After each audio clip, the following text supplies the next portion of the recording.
3, 4. We just live right now, man. It's going down, excited for the season. You know, we coming off a playoff win. I mean, you know, we had a couple wins.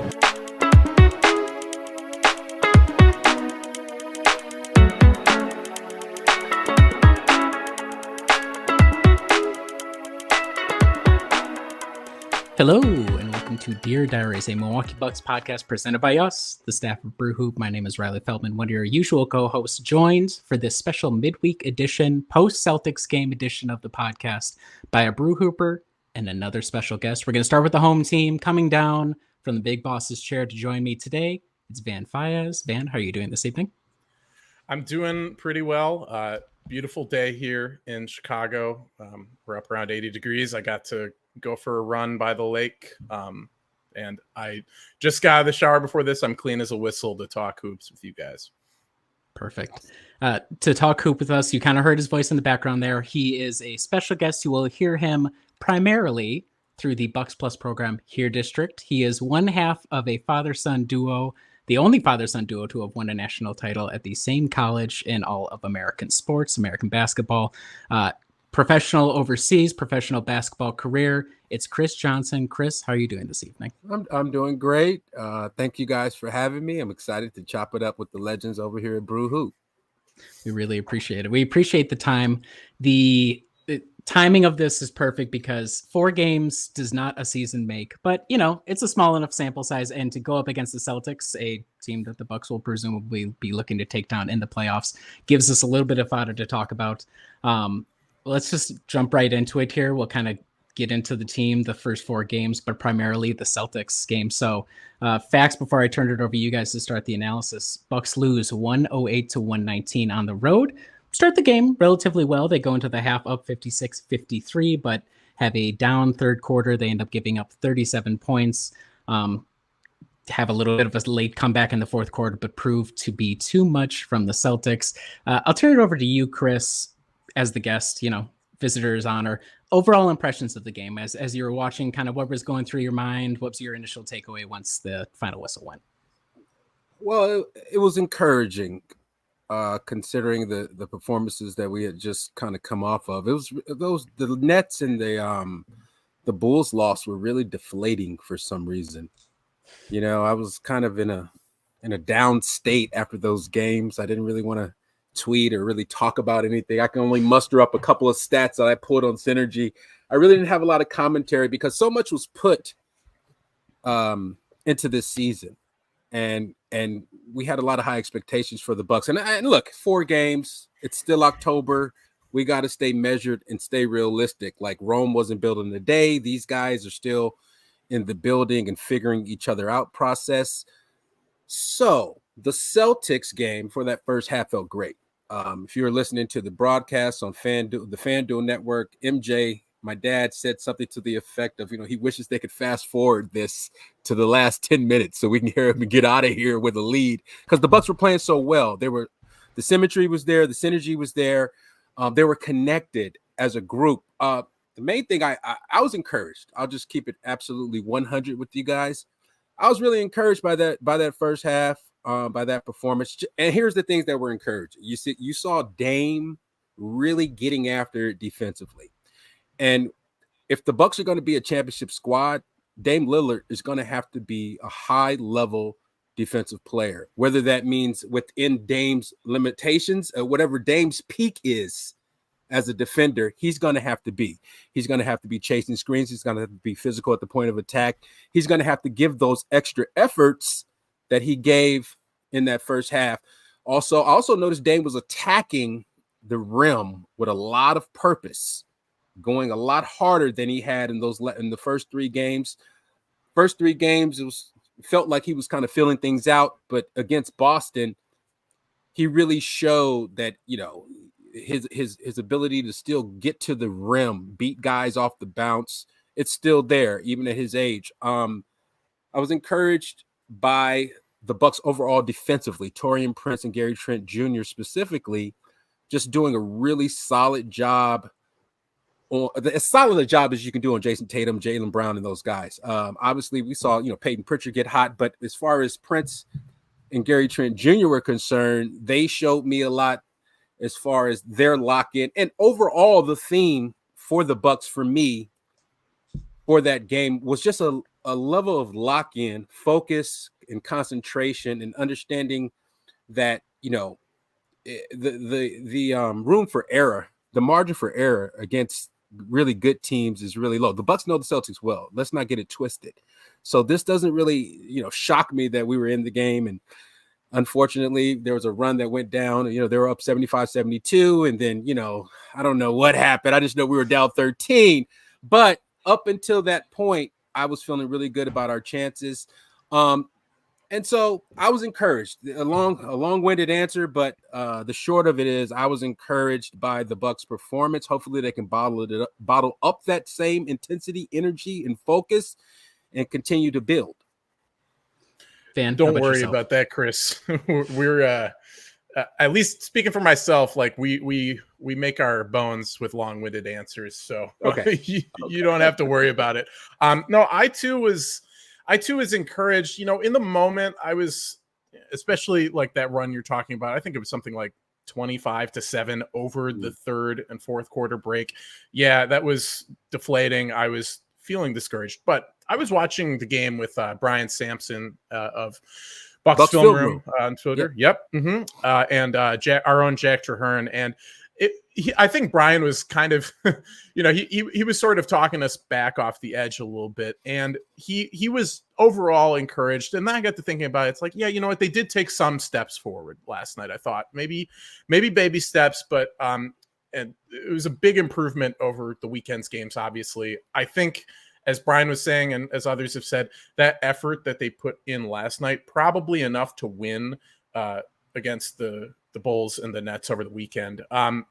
A couple things that have persisted, though, throughout the 4 games so far that I just want to highlight. I talked about this on Twitter earlier today. I mean, this is not going to surprise anybody who's been watching the team, but the second half has been pretty rough for the Bucks in each game. I would say last night in Boston, it didn't start to get rough until the very end of the third quarter. One thing that they were doing a great job of in the first half was closing out quarters. I know that was something I'm pretty sure I heard your dad talking about that a lot on broadcasts last year, but the Bucks weren't always great at that last year. Like just getting, if you hold a lead, if you've got like a 10-point lead or a multi-possession lead coming into the final 2 minutes of a quarter, holding on to that rather than letting it get away for you, get it close, or losing it completely.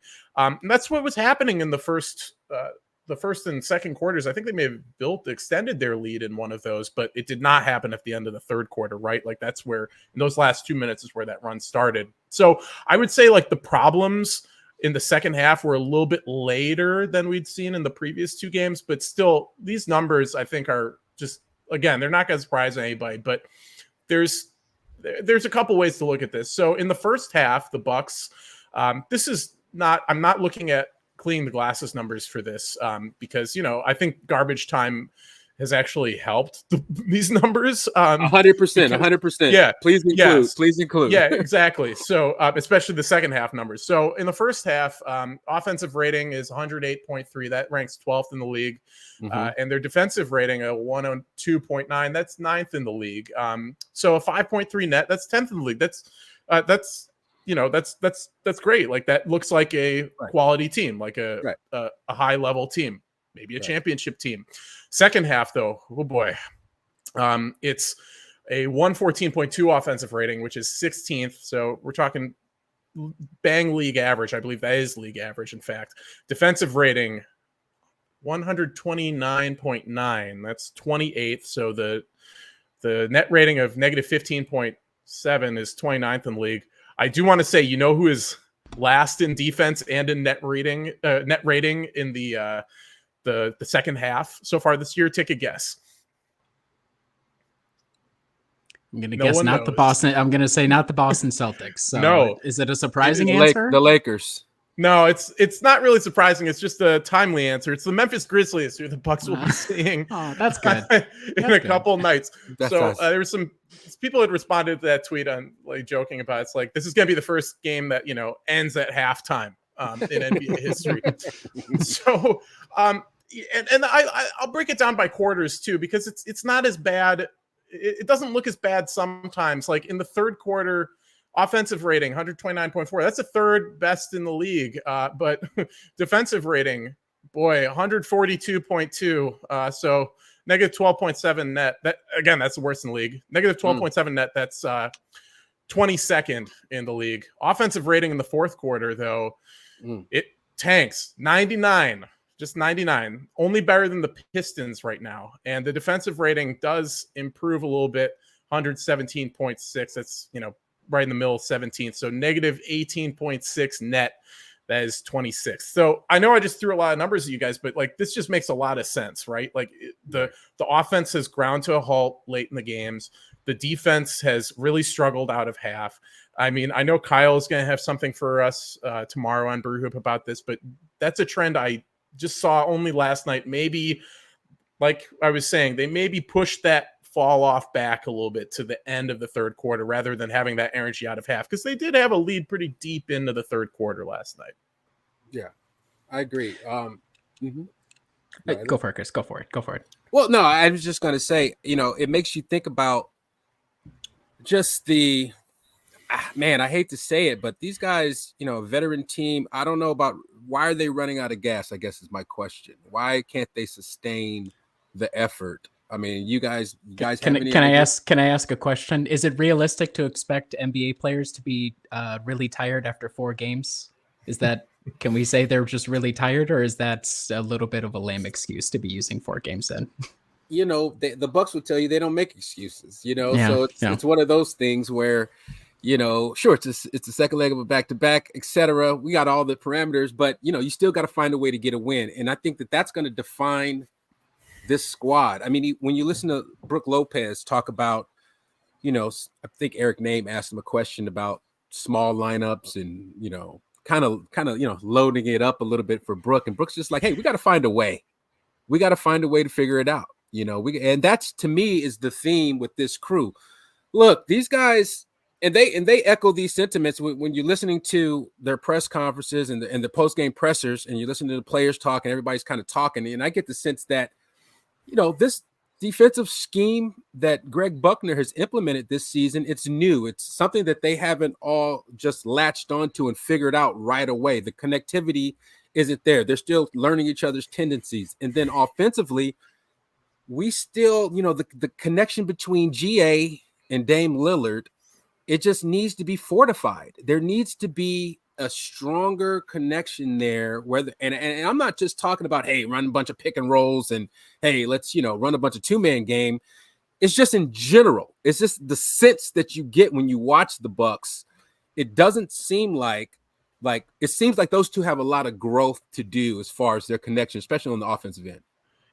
I'm glad you brought that up. And this is a question I was going to ask you. And it dovetails with what you're just saying. Do you think that Giannis right now, do you think that he is maybe just, is there a little bit of a trust issue he has with some of his teammates? I think, with Chris Middleton, there's so much chemistry there. And part of why the offense looked so much better last year, I thought, I don't have the numbers, but just in general, like eye test looked way better last year when Chris Middleton was on the floor. Giannis really trusts him, and he hasn't developed maybe that same kind of trust in the new guys, including Dame right now. I mean, do you see that in the way he's playing right now? I kind of do, but what I do with Giannis, I like to listen to how he's talking about things and kind of get his perspective on it. And, when I listen to Giannis talk, it doesn't seem like, he's always kind of bringing home the point about, when times get tough, they start to pressure up and the crowd gets into it. It's like the Bucks kind of lose their way a little bit. They start to jack up early shot clock jumpers, one pass and shoot, instead of working it to the third, fourth option, making the defense guard. I think that's one of the things that the Bucks can do a much better job of, is making teams guard them, working the offense, less of the quick one pass and up jumpers that plays right into your hand. And then the competition thing, especially on the defensive glass. And you're allowing, look, when you look at the rebounding numbers, there isn't that much of a discrepancy. But if you're watching the games, you know that those offensive boards and the 50-50 balls and the things that the Bucks don't come up with, they're backbreakers, because those are the ones that we can get, our hands on it and we can secure a possession. It kind of changes the flow. It's just been really untimely, the type of rebounds that they've given up on the offensive glass, the type of defensive stops, the Chicago Bulls game. I mean, that dude, what's his name? Jalen Smith, whatever the big guy is. Yes. Yeah. Jalen Smith, 3 threes, Vucevic out here popping.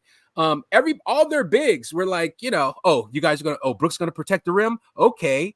All right. Well, I'm gonna spot up here at the 3-point line and see if Brooks is gonna come out here. And then it sets off sort of this chain reaction of rotation, and guys are a step slow, a dollar short, and a day late. And until that gets shored up, until the defensive scheme gets sort of absorbed or organically whatever into everybody's mindset, the Bucks are going to still run into the same issues. I don't think they're far away, and that's the good news. You're talking about the 4 games in October. Yep. We're not even November, not even Halloween yet. So, I know the sky is falling for a lot of folks, but we got to be realistic. 78 games left. There's a lot of opportunity to get better. And the great part about it all is that I think that the Bucks really those guys really understand the pressure, and they're going to rise to the occasion. I just want to jump in real quick. So on the question of Giannis trust and trusting his teammates, the way that I've come to look at it is not so much as like, oh man, I don't know, is Gary Trent Jr. really going to hit this, or insert whatever player. I think the way that they are approaching or having him approach each offensive possession is so different from especially what we saw under the Bud years. So we still want to see more. I personally want to see more Dame Giannis pick and roll. Like, I just think it's just helpful to have. However, in the past under Bud years, the first action would be maybe Giannis hard charges up the floor, see if he can get good position, and then see if from that spot he can already distribute out. Alternatively, either isolate and drive himself, or maybe a high ball screen, and then see if he can drive into the paint. He makes the read based off of, is the defender on his hip? If that's the case, it's almost automatic every time for him. If it's not, you get the second or third defender crashing. Now Giannis knows, based off the way that Bud had the offense set up, I have my 4 shooters. Like, I know exactly where they're going to be on the floor. Now he's coming down the floor. He's maybe looking to screen for Dame. Maybe he's just slipping the screen. Maybe he's trying to go off ball. He's reading, being asked to read a lot more, and he'll still get in good position. But the way that off ball actions are going and the way that he's trying to initiate and be helpful and roll, it's just very different from what he did under Bud, what was so effective and what worked for him, that I think there's just time that's going, and who knows if we're actually going to ever get there. Maybe it's just how many reps he can get. But like, his assist percentage right now is 35.2. That's a career high. He has not had a higher assist percentage ever. And his turnover percentage is extremely high as well. But, part of that is also like he's still getting called for charges. Some of that is forcing the issue. I don't watch his game. And outside of a couple of stretches, and I'm going to talk about that in a second too, but outside of a stretch here or there where it's like, man, he's really calling his own number and this isn't going well. It's pretty rare that I'm watching a game like, ooh, what's Giannis doing here? Like, okay, this is 10 times down now where he's called his own number. It's pretty rare. I think he's trying to fit in. It's just that struggle to kind of put the pieces together to me. Yeah. And I think it's some of that. I also think it's a lot of just what Doc was saying during training camp. Just how he didn't put in too much stuff while Middleton was out, and that he asked the guys to do a lot of reading and reacting. And when you implement a philosophy like that, or a system based on read and react, it takes time to figure it out.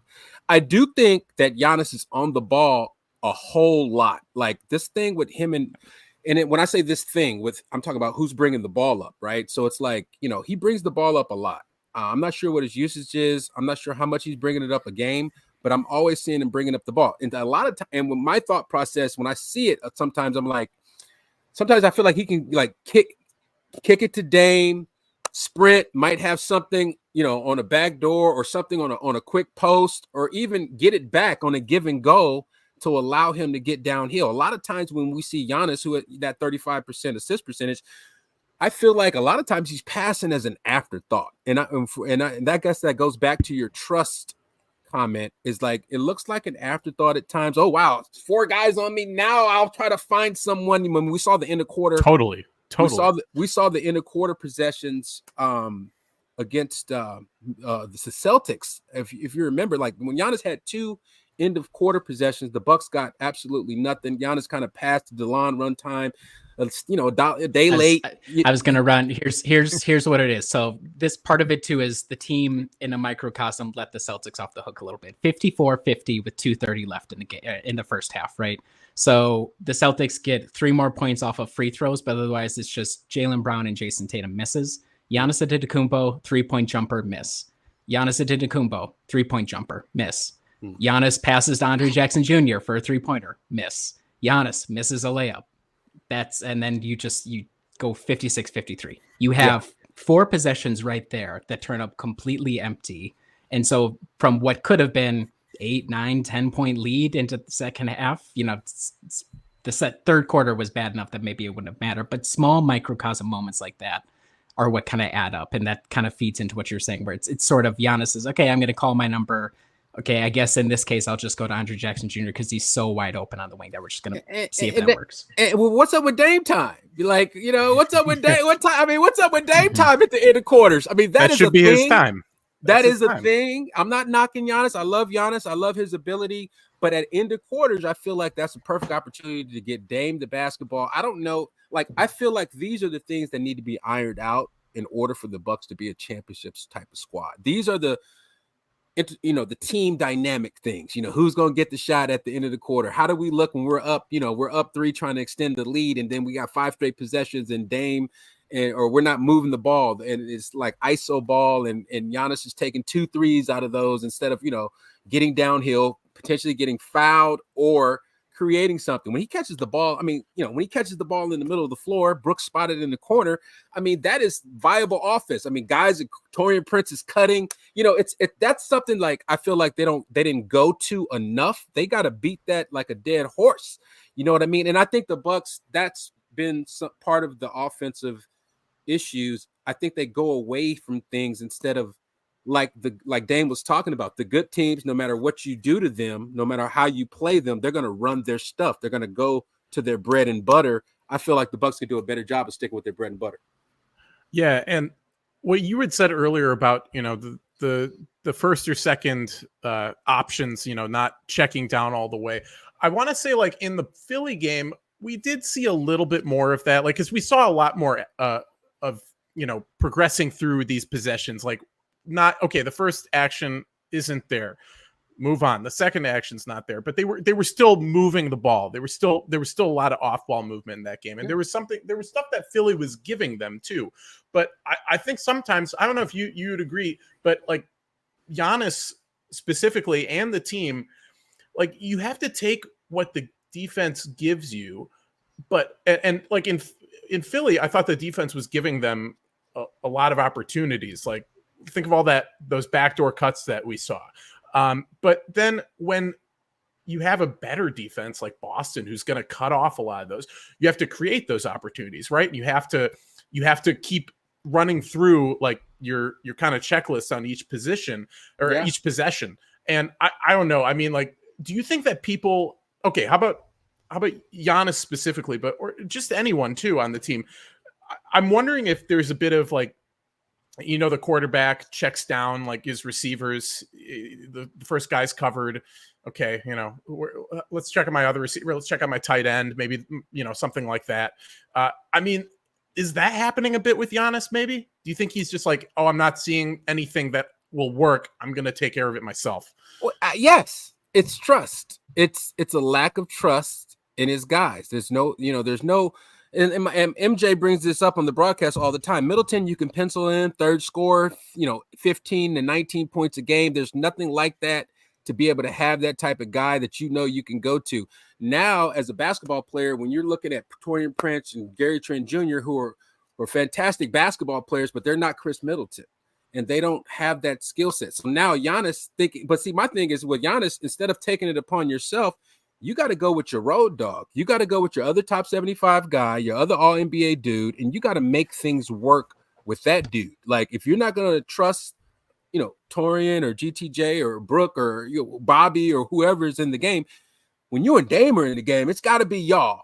It's got to be y'all. Y'all got to be pulling the gravity to you guys, and the other guys can now flourish in their roles as ancillary players. Like the Bucks spot up jumper numbers. I was looking at Synergy. Their spot up jumper numbers are just really subpar. So that's telling you there's not a lot of creating for drives and kicks. There's just not a lot of that extra movement going on to where and even open jumper. And look, at the end of the day, man, when you're 8 for 31 from 3, or you're not hitting threes, you're not gonna win many games. We can make all the excuses in the world, and we can talk about Giannis, we can talk about whatever we want. But if guys aren't hitting shots, 3-pointers, particularly in today's NBA, it's tough to win on a night-to-night basis.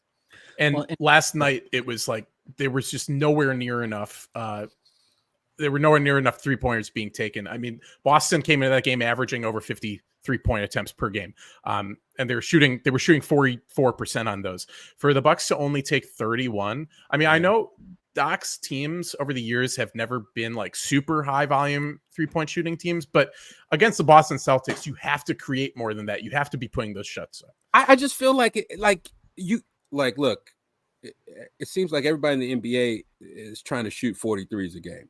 And so it's like we're at a point in the game right now where you got to get up 40, 45 threes. There's a number. There's a number against just to hang. JJ Redick Yeah. talks about it out here in LA, the volume aspect of it all.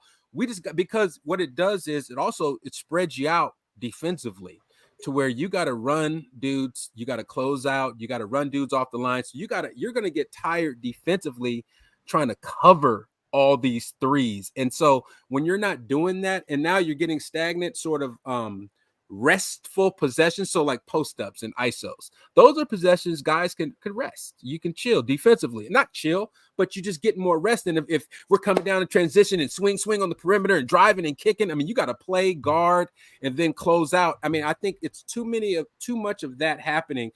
Again, it goes back to my point about the Bucks letting guys off the hook and not making the defenses work enough on a meticulous. You got to be meticulous, a possession by possession basis. You got to make dudes work.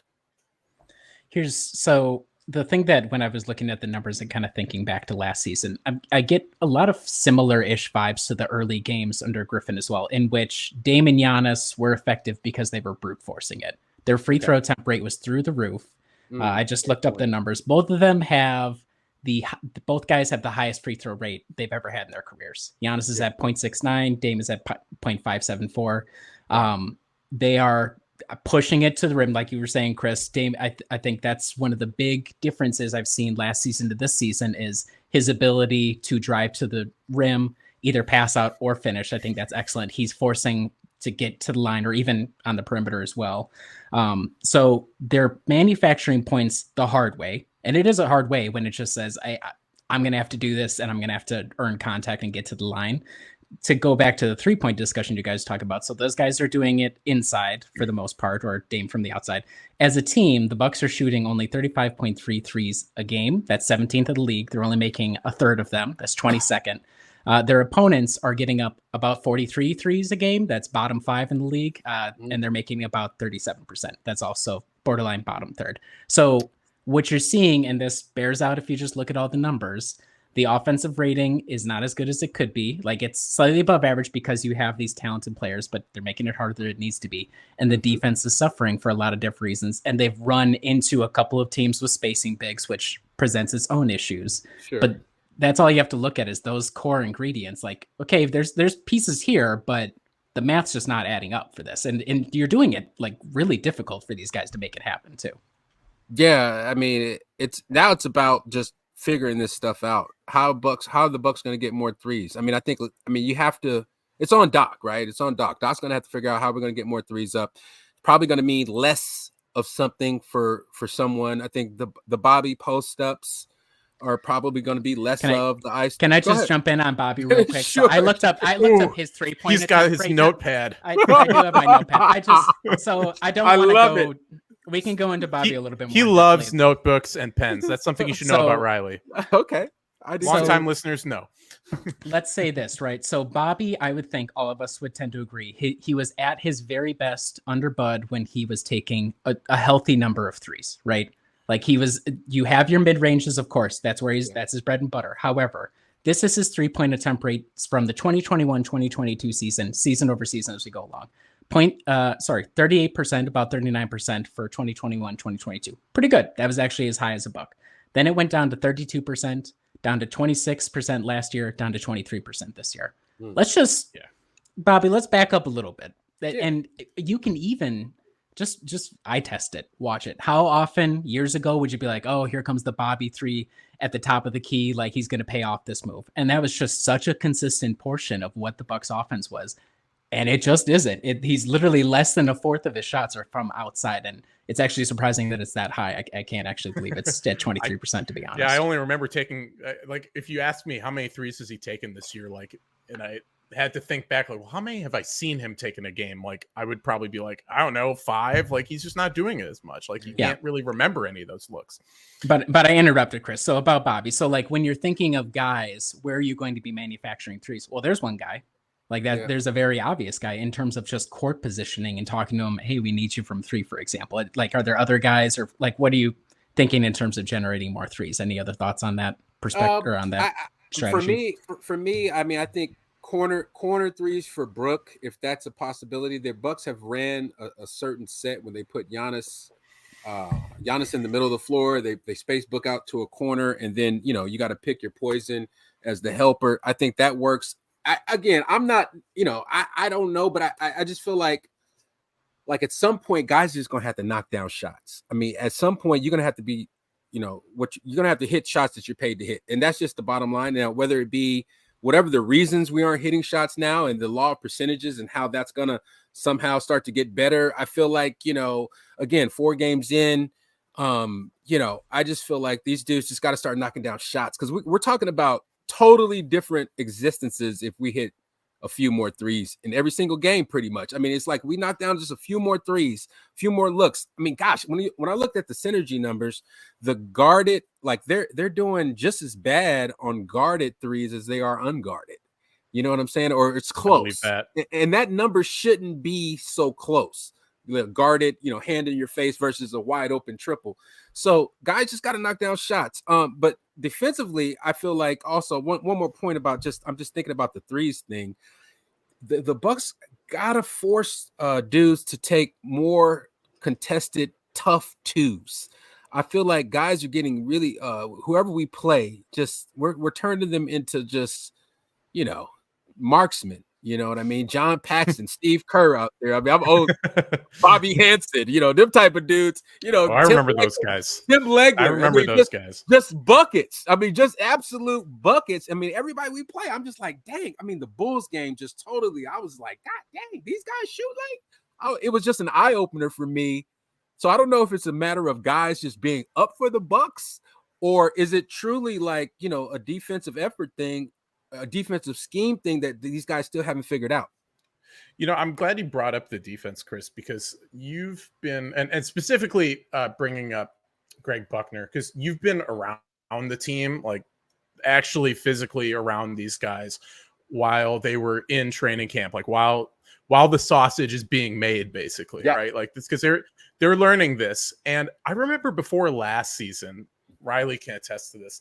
I was when they had acquired Dame Lillard, and of course Drew Holiday, one of the best guard defenders in the league, the best probably, is leaving.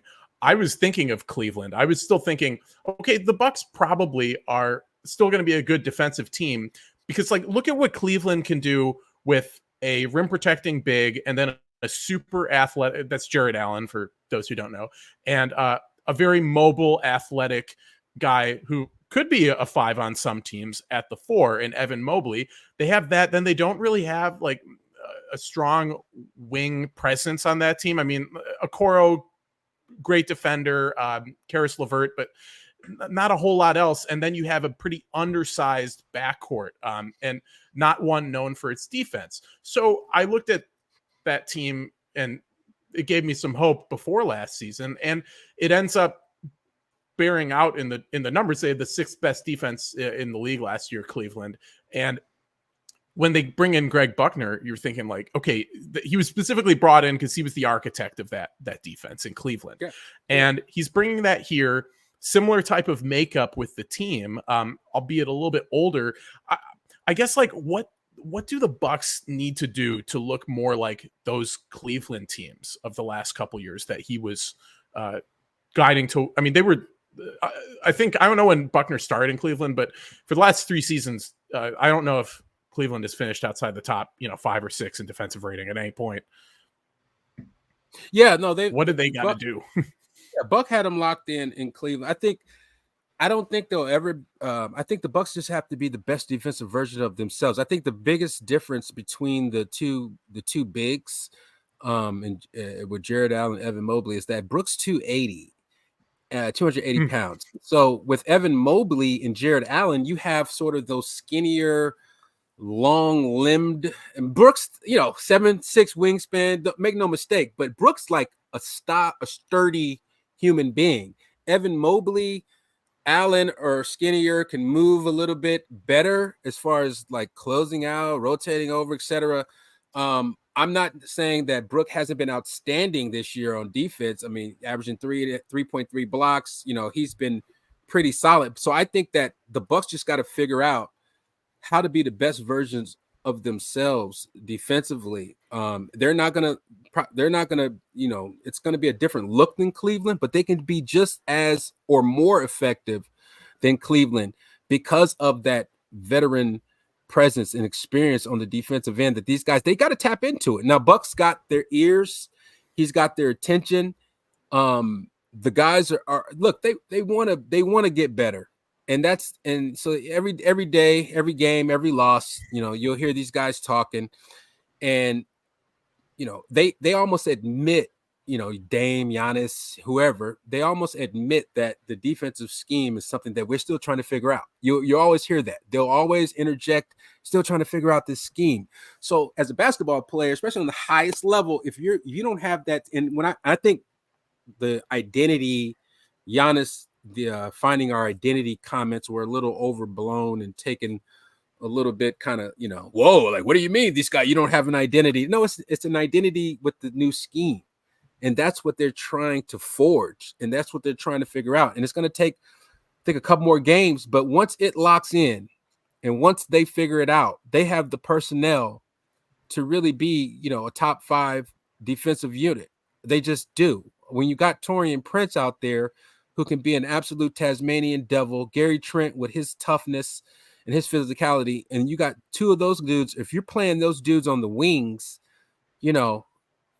defensively, you're going to be okay. Now, what can we get out of Bobby? Pat Connaughton has been solid, in my opinion, this season. He's had his moments, but I feel like Pat's been pretty solid. But my big question, and what I always kind of notice, and this is not just to single out Bobby, but I just feel like Bobby's got to tighten up the effort on the defensive end in order for the Bucks to really realize their full potential as a crew, because the Bucks, there's a lot of drop off when we get Bobby there on the defensive end at times, and the rebounding suffers, the rim protection suffers, and so the closing out suffers, and I think it's all effort, and I think I just think it's an effort thing. I think guys just got to wake up. And I know it sounds like, a weak kind of thing to say, hey, wake up. But sometimes when you're like, to me, Dame woke up against Boston.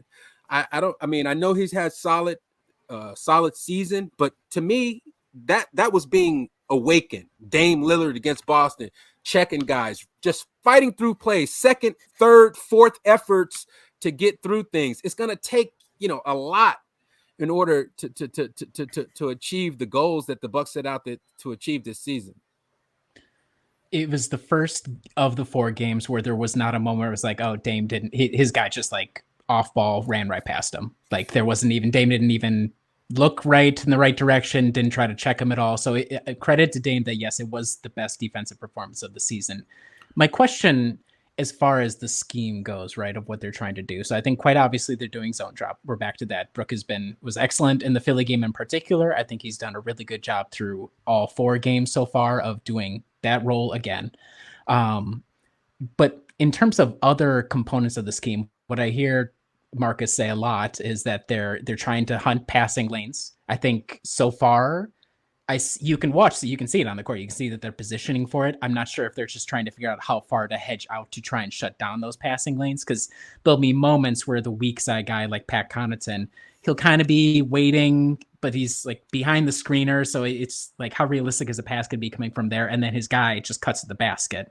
So some of that off ball, how much pressure do you have on the weak side, or if you're trying to hunt a passing lane? And there's the other like schematic principle, try like a little bit more point of attack defense, like with Taurean Prince and Gary Trent. Like when you guys look at the defense, or when you're talking about scheme for people who may not be as in tune with what Buckner's doing, like what would you communicate to people as this is kind of the principles they're going for? Zone drop, obviously, but what else should we be looking at? Well, I mean, I think it's a lot of help. I mean, I think it's a lot of just like showing your numbers to the ball, especially on pick and rolls. Like there's a lot of times that guys don't even need to help. Like somebody have a, like, you know, you'll be on, somebody be guarding the ball, he'll be bottled up, or he won't have many options, and then you'll see a buck just come out of nowhere. It seems like there's a lot of overzealous, you know, like it's in the right spirit, it's with the right intent, but at this stage, with this type of situation, with these type of shooters, this type of spacing that they're going to be facing and all that, like you cannot overhelp anymore. People will make you pay. So I've seen a lot of overhelping.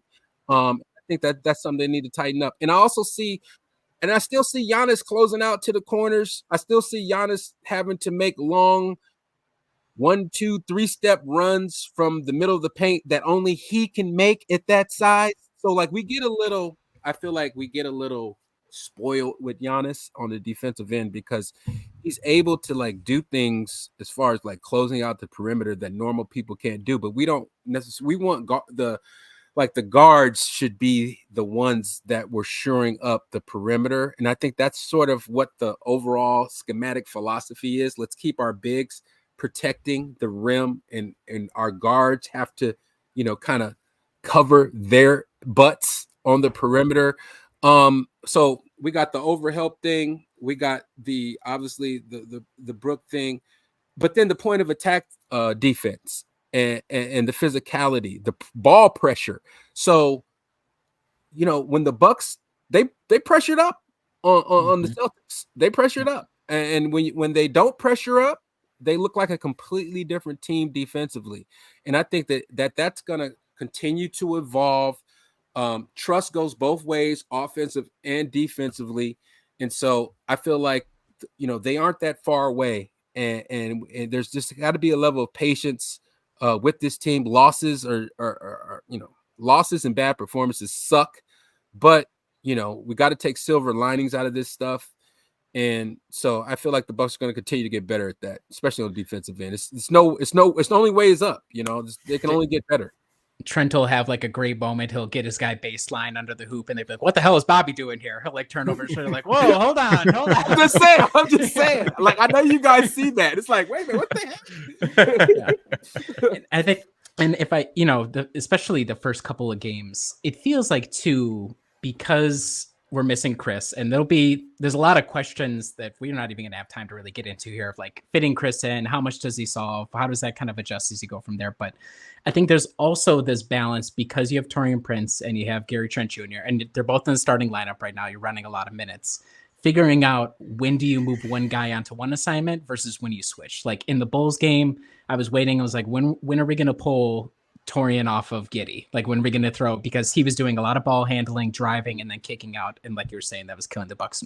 So part of it too is early season, when do you pull that switch? When do you say, okay, now is the time? These both guys are great, like on-ball defenders, they're very aggressive defenders, but one's a little bit bigger, one's a little bit stockier.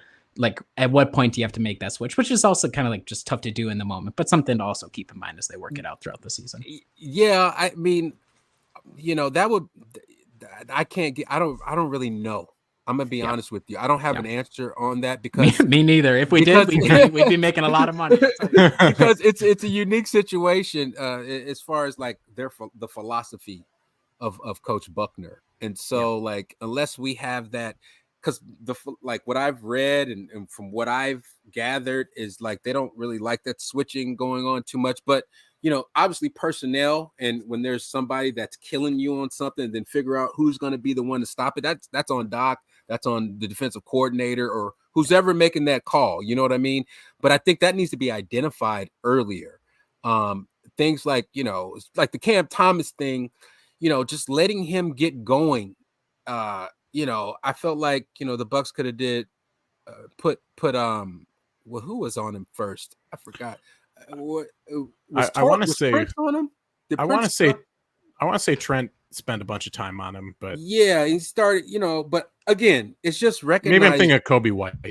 He was more than Kobe White, but same kind of thing. Yeah, it's recognizing who's getting off and then making communicating. Something that Dave's talked about too is his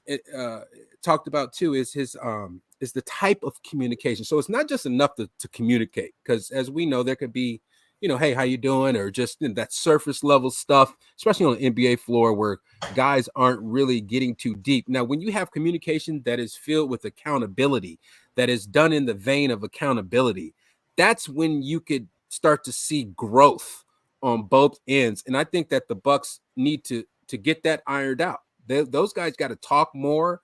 There's got to be more meaningful communication about stuff. You can't be worried about people's feelings getting hurt. I feel like they're in a spot right now in that locker room where, that might be a little bit into play, where there hasn't been that moment of just, that needs a team meeting afterwards, in the locker room where somebody goes off, just gets pissed off. We don't know what happened, but we just, the official report is, team meeting with the Bucks had a team meeting, but we just know something went off, something went down. So I feel like they need to have a moment as professionals, as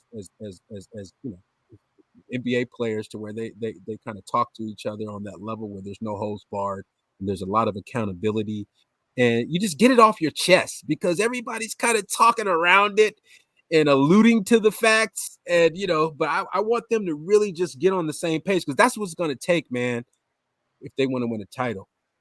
I would say, and I haven't looked this up, but the frustrated hand gestures per 36 with this team has to be extremely high. Of the number of guys not boxing out, Brooke will be like, all right, I shut down 3 guys by myself, and then we just gave up an open 3. And he'll be like, how did that even happen? Like, the number of times that you watch and see this happen is extremely high this season. Do you count in those, like for Brooke Lopez, for example, like is there a cleaning the glass style filtering out for like the hand gestures he makes after any foul he commits? Because the man has, as we know, never committed a foul. So like, does that factor into that? Does that factor into that calculation there? I think we can filter it out like garbage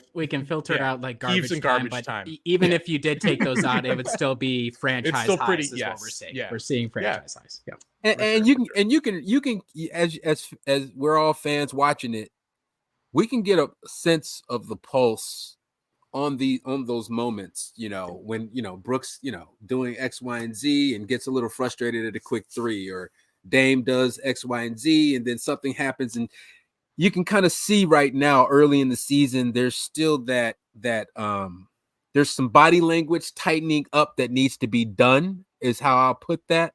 And so this is all part of the growth and the journey. Look, Doc's come in, he finally has his crew, finally has the time that he needed with the crew, finally has everybody almost together, but they're still missing Kris. And so like, it's just like, it's a tough spot, but it's a spot where you still got to get wins and you still got to find a way.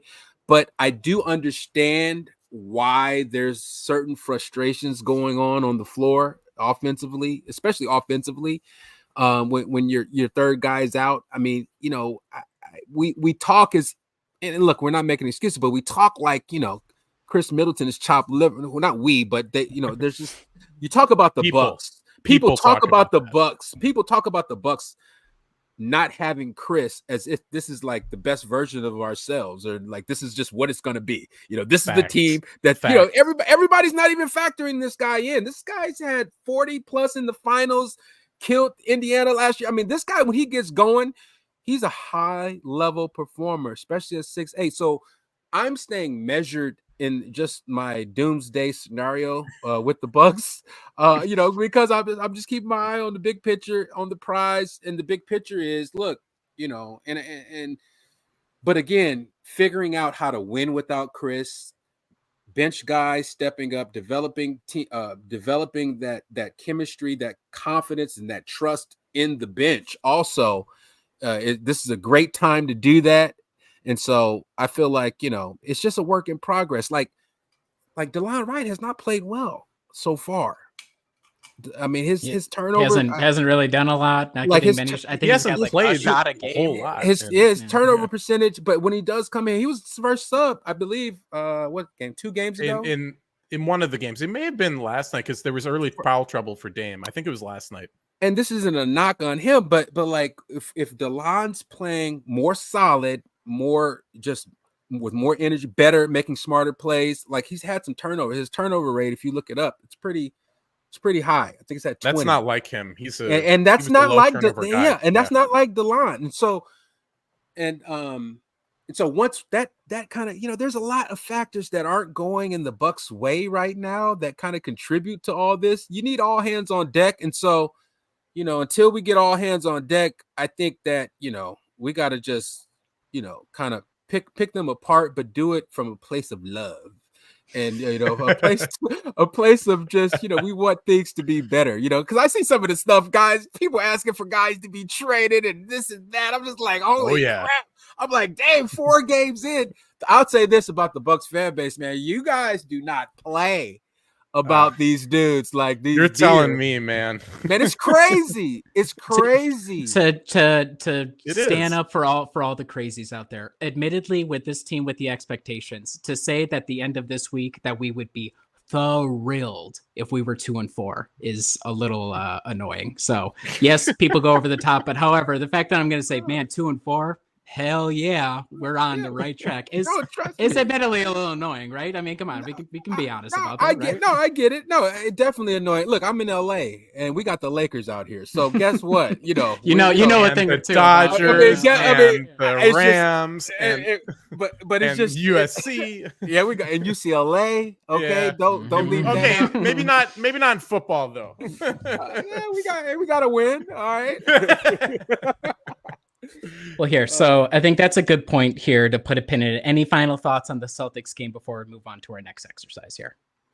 No? Okay. A lot of ball knowledge being dropped over here. I like room for growth. I'm looking forward to the next one. And the other thing I wanted to mention too, this was such a Boston Celtics Milwaukee Bucks game. First quarter, it was like 2 boxers feeling each other out. Both teams extremely tight. It's like nobody really has the knockout punch ready at all. It's kind of second quarter. So in that regard, it was true to form in that it's followed a lot of the same script that we've had in the past. Okay.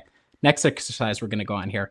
I've kind of, as we've talked through here, so this is the way too early temperature checks. I was going to have you guys rate a bunch of players in terms of hot, warm, room temperature, cool, and cold. But what instead I think we're going to do, because as we were talking, there is room for growth. I want to run through the players and see, is there something in particular you'd like to see from this guy or this group of guys, or even we'll get further out and kind of talked about this team concepts that you want to see them work on or you think are areas for growth. So, and you can also rate how hot or cold you are on them as well, if you feel like it. So we'll start with number 1 in our hearts, number 1 on the court, or actually number 34 on the court, Giannis Antetokounmpo. Temperature check if you feel like it, or area you'd like to see biggest room for growth for him heading forward after the first 4 games. And anybody, this is up to anybody. Yeah. Visitor can go first. Yeah, I like to see Giannis make more free throws.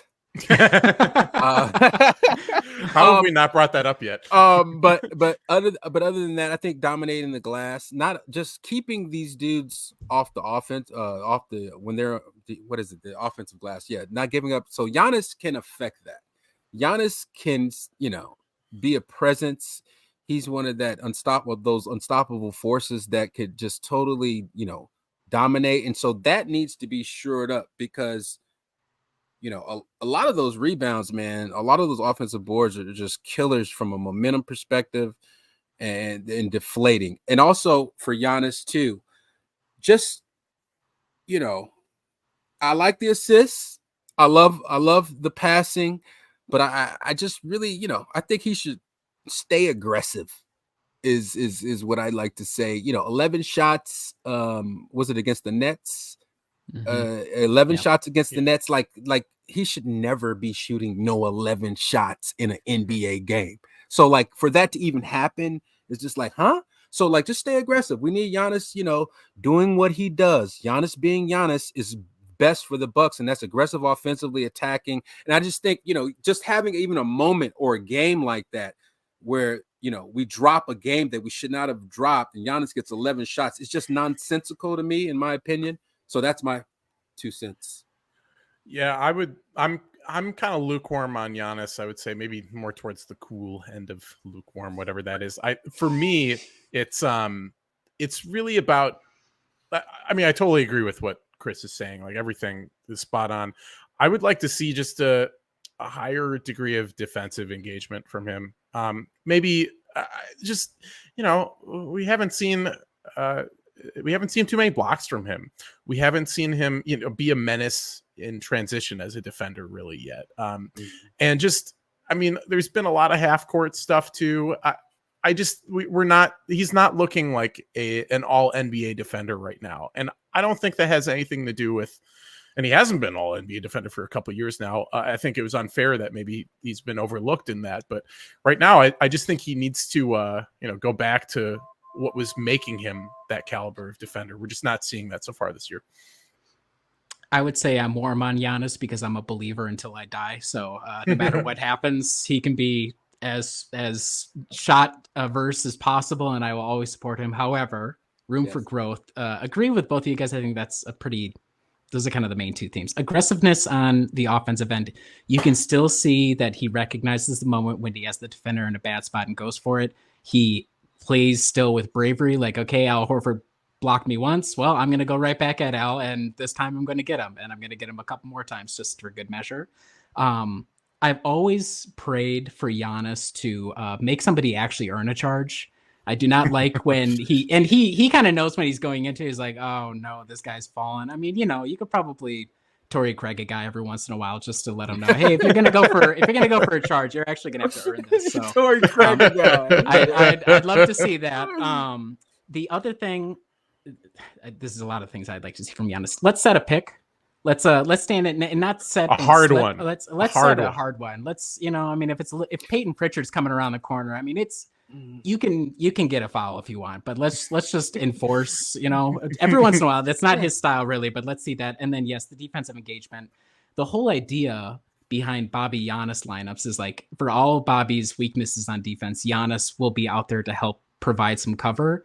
And there's a lot of times where shot goes up, or even just, ball move around the court, both guys seem lost. And when that happens, you're going to be giving up almost 40 points a quarter, which is what happened in this game. So a lot of work to go, but I still believe in Giannis, so I always go there. Okay, Damian Lillard, Kris, room for growth anywhere from Dame? Well, just continuing the defensive engagement, his defensive engagement, being engaged, being locked in, second, third, and fourth efforts on the defensive end, staying on the glass, picking up 50-50 balls, like doing the sort of the dirty work from the point guard position, being much more than this incredibly prolific scorer. You know what I mean? So that for me, that's what I think that Dame's going to need to do. And then offensively, keep attacking, keep getting downhill, and then, see if you can hit guys, just facilitate and draw and kick a little more. I don't know. I think I love Dame's game. I love his demeanor. I like what he is. And I also think that he could lead more, just more pronounced leadership. Like Dame's the floor general, where folks are looking to him, and I think that he can do a better job of that. And I think that that's going to come. I think he's still, believe it or not, he's still filling out, his role on this team. It's hard joining a crew like the Milwaukee Bucks when you have Giannis and you coming from Portland, being the man. You're coming into a situation, mind you, who know, whatever, thought he was going to Miami, blah, blah, blah, has gone through what he's gone through. But now I think he's warming up to Milwaukee and the Bucks. And I want to keep pulling that out of him, because when I listen to him talk, he's definitely engaged. He's engaged. He has high level basketball IQ, high level basketball mind. When you hear him talking about just stuff that they need to work on, improve on, what they did or didn't do, it's like he has a photographic memory. I mean, he's able to recall things. I mean, so he's locked in. But let's just start to see that on the floor. I think it really starts for him setting the tone on the defensive end, picking up the ball like he did, 3/4 court, not letting those early pass or not letting guys get ahead of steam early, extending himself defensively. I think that's number one for me. Yeah, I think Dame, this might be a hot take, but I think he's been the best Buck so far this year. I mean, his efficiency is just off the charts good right now. Haven't seen the true shooting, but I imagine it's very high. I mean, after getting 11 free throws on Sunday and then another 18 last night. But I echo everything that Kris was saying. And, I think, Riley, you'll talk about the leadership now too. But he's had moments of defensive engagement like last night. I thought on Friday night against the Bulls, there were some periods where he was also pretty well locked in defensively, at least, Facts. To the point that he's putting forth the requisite effort. Yep. So yeah, I think I guess I don't have anything more to add all to that, because I think Dame has been very good this year, and I just think the offense should be running through him a lot more than it is. Just looked up the numbers real quick because I had it here. Career highs in true shooting percentage at 65.8% right now. Career high in 3-point attempt rate at 57.4%. Actually, so that's my room for growth. Just make a few more threes. He had a great first game, but he's been a little cold the last few games. It hasn't mattered too much, but after going 6 of 12, I think he's, he went 2 of 8 last night. Yeah, he's missed a few. So just make a few more threes. We'll say that. Let's take Chris's suggestion for the defense, and let's see that. Small step. Let's see that for 2 or 3 games in a row. Sure, I don't want it to be something where it's like, oh, it's the Celtics. I mean, I know it's important. It's good that he turned up for that game. However, the team's going to get over this initial hump. Part of it is going to start by beating down on some of the lesser teams. So if I could see that consistently across 3 games, that's all I'm asking. Let's start there and then go from there. That's fair. And in terms of, it's so hard with the way his demeanor is on the courts. And yes, you have the interviews. I think he's the hardest guy in the league for me to get a read on in terms of his, and I'm sure that's very personal, and that is his personality. Like, he's very nonplussed by a lot of things, which is why he's a great player when things get really tight and it's winning time. But I guess I question myself, what does Dame leadership look like? I think a lot of it looks like off the court stuff.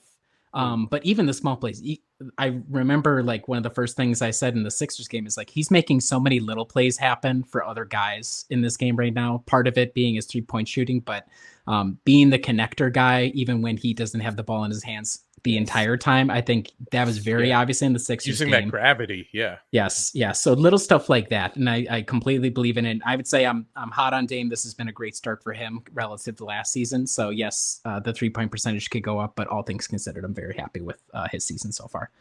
Next guy, Brook Lopez. Not sure if there's much room for growth. He's 7 feet tall, but if you guys have any suggestions for Brook that you'd like to see, or if you just wanted to say, good job, Brook, so far this season, you're welcome to do that too. I mean, only growth that you can get at that size is not the vertical direction, right? Yeah. But no, I think Lopez, there have been a lot of people talking mess about him, but he's been outstanding defensively so far this year. And it's not just about, the blocks. It's being in the right place. It's making the right reads. Yeah. He's the most trustworthy guy on the team defense. And when it's no coincidence that last night he was the only guy who had at least among the main rotation, who had a positive plus-minus. He was +2. Everyone else outside of, our bench dudes who got in garbage time were below water there. So I don't, there no notes for him defensively. Just probably again, the shot has been mostly with the exception of last night, or 2 nights ago, I should say, in Brooklyn, had a little bit of trouble with the outside shot. So that's about the only room for growth I'd give for him. Yeah, I'm hot on Brook as far as what he's done defensively. I think offensively, I think that when the Bucks have mismatches or smaller teams, like do a better job of getting Brook the ball, of letting him punish. You got to let Brooklyn, Brooklyn MJ, Brook. Yeah, MJ calls it Brooklyn Yep. Brook. But that's something that we need to see more of, especially when again, it goes to the point of what you were talking about, Riley, about how, let's say that into that first half when the Bucks are up 3, then you got the 5 possessions where Giannis takes 2 threes. Like, give Brook a high-low, give Brook a touch inside on one of those, and let's see what we can get out of that. I feel like he sometimes gets forgotten out there on the offensive side of things, and I think that he can really contribute. He's poised to make a big offensive contribution, I feel like, this season. So I think that getting him more touches offensively would be something that would be advantageous for the Bucks. I'm just so thrilled he's not guarding a guy who's 6 foot, 40 feet out from the basket. I think that's a massive. Hey, massive but did you see him getting the stance? You see him getting the stance out there by the 3. He's out there trying to guard and making plays, hitting the ball away. And when that happens, that's when I get the most concerned. So I'm glad we're not seeing that, which is good. The other thing I would say for him, so 3 points up for sure. Really no notes for him. I thought in the Celtics game, team did a great job. Al Horford's out there. Al is guarding Giannis. They have, I don't even remember who the other big was out there with him. Brook every single time went down on the block. And whether or not the team successfully got it there, but they were getting a lot of mismatches, and you could tell they were force feeding it. They said, look, it was Tatum on him, wasn't it? And then Derek White got switched on. It would depend on how the possession broke down, but it'd be like, look, Derek White is a great defender, but he's not going to get in Brook's way, really. So let's just get it to Brook if we can. And the team did a purposeful job of that, which was good. There was not enough Brook last night. That's for my taste, but yeah. Okay. Next group here, and you can kind of pick if you want a favorite one that you want to talk about for growth or whatever. The new free agents, 3 new guys, DeLon Wright, Taurean Prince, and Gary Trent Jr. Any notes for those guys individually, as a group, etc.? What are we thinking? I am a fan of all 3 guys as far as what they can bring to the team. I will say we've seen the fewest flashes of it from Wright. I mean, he's gotten into the passing lanes. Your boy Chris, David Aldridge, called him the king of deflections? Yeah, some sort of royalty of deflection. KOD, yeah. Yeah, he is. He's gotten in there a few times. I think like the on-ball stuff, I think has been okay defensively, but maybe just I would say like just maybe when he's in there on offense, just maybe like it'll be great seeing him out there with Chris Middleton, right? Like as him with the secondary ball handler. Trent, I've been really impressed with his defense so far. I think his on-ball defense was something that people, I don't think really maybe knew how good he actually was on ball. Just based on maybe his reputation from those years in Toronto, but I think he's done a great job. I think he was the only one really who could handle Kobe White on Friday night. And Prince, I would say, I mean, I think last night maybe the possessions where Prince was the guy on Tatum and Trent was the guy on Brown, I think that was the way to go. I like how Prince is working with against bigger players. And yeah, I would like to maybe see a little bit more of him as like an actual 4. I feel like most of the time he's been out there with Giannis and Brook or Giannis and Bobby or whatever. So yeah, but in all, I mean, you couldn't have had a really better debut than Prince had. And like, it's hard to keep that up, I guess, but in general, I've been pretty happy with the new guys. I think they fit in well. Yeah. I feel the same way. I feel like they all have done a solid job thus far. Gary Trent has impressed me defensively. I would like, once he gets his shot going, once he starts to go on some of those Gary Trent Jr. type roles that he seemed to always go on against the Bucks when he was with Toronto, like that's when you're going to start, kicking teams, blowing teams out. Like we need Trent to be knocking down shots and getting it going. Taurean Prince at the 4 is definitely something I would love to see more of. I knew he was a player, but I'm really impressed with just his IQ on both sides of it. And all 3 of those dudes are competitors. We had Bucks assistant GM Milton Newton on the podcast several weeks back, and I asked him the question about being a dog. Was being a dog, being a competitor, something that they valued? And when they're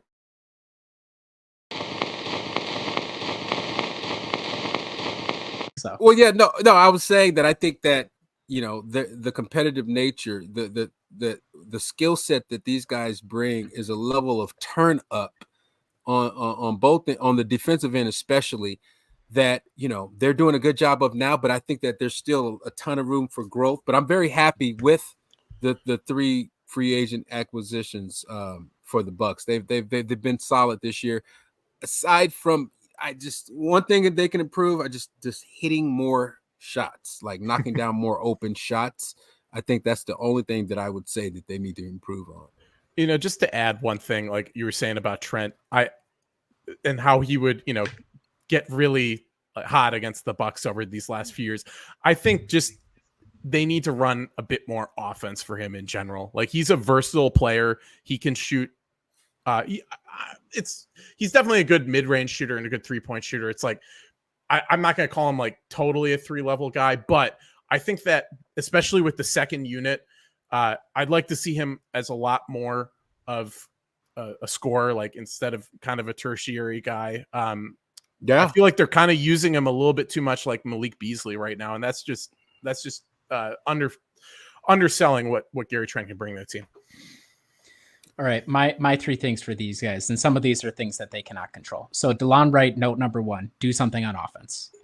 And that means more than dribble 1 or 2 times and pass to Giannis. I believe in you. Take a couple of shots too. There was a wide open 3 he had in the Celtics game, and he said, I'll dribble inside 1 step, and then I'll pass to Taurean Prince. And I said, what in the hell are you doing? I'm like, on this team, as you were saying, Kris, where are we going to be getting the 3-pointers? DeLon Wright, if you're wide open, please just take the shot. Like, don't worry too much about it. You don't. I know he's out there for Dame, so he's sort of the lead guard, but you can take your own shot too. You got to shoot it. He's got to shoot it. Second one for Taurean Prince. Pray that when Kris comes back, we can run Giannis at 5 lineups with you as the small ball 4, because that has a lot of potential. When I think of the lineups, when you have him out there, even if it's just being stingy on the perimeter, buying a couple of seconds, and then you have Giannis as the cleanup guy. So Taurean Prince, no real nose besides wait until Kris gets back and let's run some small ball lineups. And then for Gary Trent Jr., I guess it's just hope your teammates can pay off some of your aggressive defending a little bit better. It's not even a no for him. It's not that he can control, but there's many times I've seen it's like, wow, he's working his ass off to try and deny whatever action the opposing team is doing. And then the possession kind of breaks down. It's like, well, that's a shame that Gary Trent really worked out there way harder than I ever would have expected him coming here in the first place. And then we just didn't pay it off. So really a lot of it is not stuff in their control. I think DeLon be a little bit more comfortable with the green light, taking a couple of shots. We need to space it out somehow. Like if we're going to Giannis, the other team is going to know we're going to Giannis. So you're out there to kind of help balance it. But otherwise, I think it's more so let's see how the fit is long-term once the systems are in place, once guys are healthy, once we see the lineups. Okay, just a couple more temperature checks real quick. Bench veterans. In this case, I meant primarily Bobby Portis and Pat Connaughton. However, in honor of Kyle Carr, if you want to include AJ Green, you're more than welcome to say him as well. But primarily Pat and Bobby. Feelings on them. Room for growth there. I guess I don't have a whole lot of good things to say about any of those 3. I like if you're including Green, like he had a really nice few minutes there in that Bulls game. He had that one possession where he tried to defend Maxey and almost died. So he had that going. Yeah, for him too. With Green, like I saw him when I was up there a few weeks ago, and like, dude is looking real cut as compared to Oh yeah, he's deep. So and I mean, so obviously he was working a lot this offseason. And we saw him play that. I'll never forget that great defensive fourth quarter he had against Maxey last year. So yeah, I guess it's like I want him to use that strength he clearly put on in the offseason. As far as the other 2 guys, I mean, with Connaughton, yeah, I think like now that he's healthier, I think some of the athleticism has returned a little bit, and he's putting in like Kris was saying, like he's putting in some better shifts than we've seen, but he's just got to make the shots that they're entrusting him with. And I liked his cutting in the Philly game. I'd like to see a little bit more of that. Bobby Portis, I don't know how to really put this, but certainly what we were talking about earlier, like get that 3-point rate up, just, spend more time out there on the arc. And I would say these post-ups that he's doing right now that are just like, just kind of grinding the offense to the stop, like that's gotta not be the first action that lineups with him are doing, like getting him the ball in the block and having him go to work. That should be one of several different tools they've got in their belt for those second unit minutes. Yeah, as far as Bobby is concerned, I think bringing the effort and the energy defensively and then on the glass, I think that's going to be big for Bobby. Scoring the basketball easier within the flow of the game instead of needing sort of plays called. I think that could be something that he can improve upon. As far as PC is concerned, just when he's in the game, he needs to be the guy that's going to get his hands on the basketball, 50-50 balls, situations like that, like, running through the basketball, securing possessions, second chance. I think that he need, that could be something he can improve upon.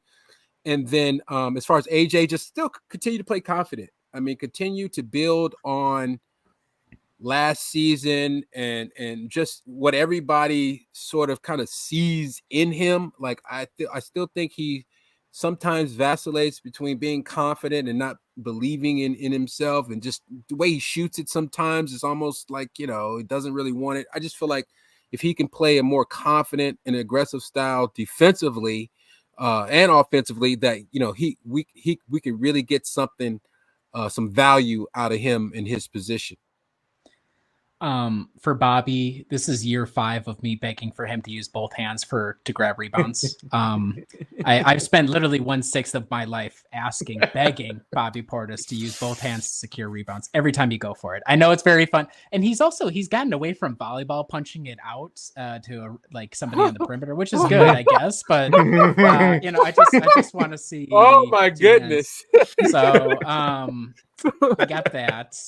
And just the defense. I don't know. The defense is what it is. Okay, Pat.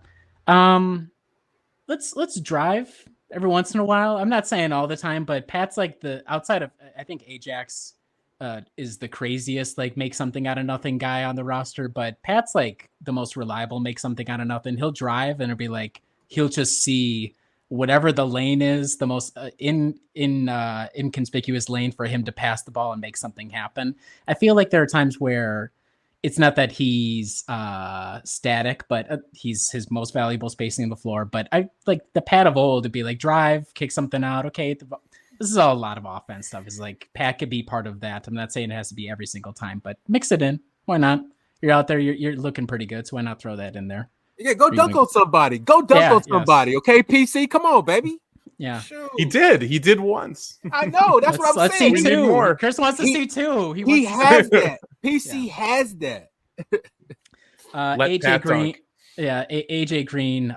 Yes, the confidence. The most obvious way you can tell it is on defense. Like, does he seem like he really knows where he's going to be on every possession, or does he kind of get lost in the shuffle a little bit? Because I think physically he is capable. We have seen flashes, but you're spot on, Kris. It's like you'll just see it and be like, I don't know if AJ really has it right now on these last couple of possessions. And because he gets so few minutes, if it's a night where he's kind of off, it's going to be hard for him to fit in. So I tend to agree there. Okay, I swear the final couple ones. Offense and defense. Room for growth. We've kind of talked about it. Is there like, let's here. How about this? Over the next 5 games, what's like one thing on each side of the ball you would like to see, maybe as a point of emphasis or growth, and just over the short term, just to kind of get things moving in the right direction? For me, just as we've been saying, offensively, like working through the actions, the list of possibilities every time you have a possession in the half court, and not just devolving into maybe ISO if a something isn't there, if you're checking down. So just the ball movement, the off ball movement is all part of that, like the actual player movement. So yeah, that's what we've been saying. Defensively, I think it's probably just a communication issue I'd like to see ironed out the most, where there have been moments, especially with Bobby Portis this year, where it doesn't seem like, kind of like what you were saying about AJ Green just now, Riley, like people don't know where they're supposed to be. And of course, yeah, new scheme. People are still kind of figuring it out, but I know they had a practice today up in Boston. They stayed there and they practiced. I mean, these off days are times to iron that out. But I think maybe that is something they'll need to be communicating on the court better about defensively, as far as like what's going on and where people need to be. Yeah, offensively, I mean, making the defense work longer, going through the options, we've been talking about it. I also think that when you get a lead, right, let's extend it. So like going to your bread and butter, I feel like needs to be done a lot more. I think sometimes the Bucks, I won't say waste possessions offensively, but they kind of throw it away a little bit with quick jumpers or one or two pass threes. Make the defense pay, work through it, make some folks sit in the stands, make some dudes rotate, drive, kick, just, be a little bit more patient. Defensively, sustained effort. It's got to be a sustained effort for 4 quarters. And that's difficult to do, but that's what it's going to take for the Bucks to be a championship level squad. Defensively, I mean, on the glass, they, when you look at the numbers, they're not so bad, but I feel like the finer tune point is the timely stops. Like, get stops when we absolutely need these stops, because a lot of times it just sucks. It's like, teams coming down, they got a 3rd and 4 in football, and they're always getting that little first down. I mean, it just sucks the life out of you, sucks the air out of the building, and I feel like the Bucks could do just a better job of hunkering down and sort of taking, upon themselves to get the necessary stops to stop the bleeding, stop the momentum. I mean, we really haven't gotten those type of stops for me this season, to where it's like, okay, oh, that's a great stop. Like, now we got a shot. It's like, it seems like every single time that the Bucks needed a huge stop, we haven't been able to get one. So let's hunker down in that area. Offensively, I'm saying let's avoid for a game a microcosm of what's happened in pretty much all 3 of the losses, where it's 4 or 5 empty possessions because the shots are just low percentage and honestly sort of stupid. You have them on the ropes, you have a slight lead, and then all of a sudden Giannis, who, let's, hand on my heart, I love him to death. He's not a 3-point shooter. And he will get them up occasionally. That's fine, but you don't have to try it twice. And with the game, sort of like, you could have a little bit of a lead if you make a better choice. So offensively, it's just making smarter decisions and small, especially when you get in a rut. 2 possessions in a row where things kind of go haywire, that happens. Once you start getting to 3, 4, 5, then you got to start wondering what's realistically going on here right now, because this is our 5th time down, and we're still not generating anything of substance really. On defense, let's close out shooters. I don't want to see, and I know it's very annoying when you're like, oh my God, that guy's open now. Patrick Williams, how is he open yet again? I know it's frustrating. But also, if you're the nearest guy, like, unfortunately for you, you're going to have to like really run hard to try and close them out, because as soon as they have a quarter, 2 quarters where it's like, well, okay, we have these spacing bigs, they're letting us kind of get the passes around, we're getting open shots from outside, and nobody's really fighting to get to us. Peyton Pritchard.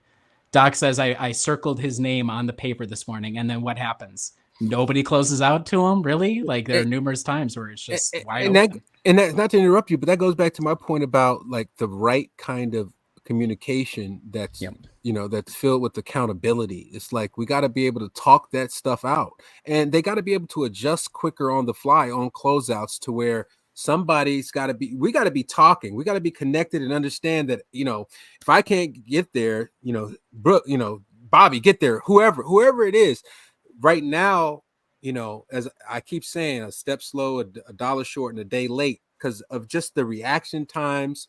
And there's just this communication kind of breakdown that happens on the perimeter on closeouts, and why so many guys are getting open threes, why there's like a little lull in the defensive intensity. And then, oh, wow, somebody got a three. And here, let me close out. Like, let's eliminate those lulls. Let's minimize those defensive lulls. And that goes to effort and communication and in maintaining a level of intensity that it's going to take to win in the NBA. And you can even tell, like, if a guy even gets successfully closes out where he has to like all of a sudden help out. In the past, you would always rely like, okay, now the rest of the team is going to react and we're going to close that gap. Now it's like, okay, now Taurean Prince is trying to cover whoever the guy is, the wing that he's helping out. That guy goes past him because Taurean's running at 1,000,000 miles an hour to close out. And then the guy that Taurean was covering, nobody bothered to go over and help out with. Like, okay, we stopped the closeout.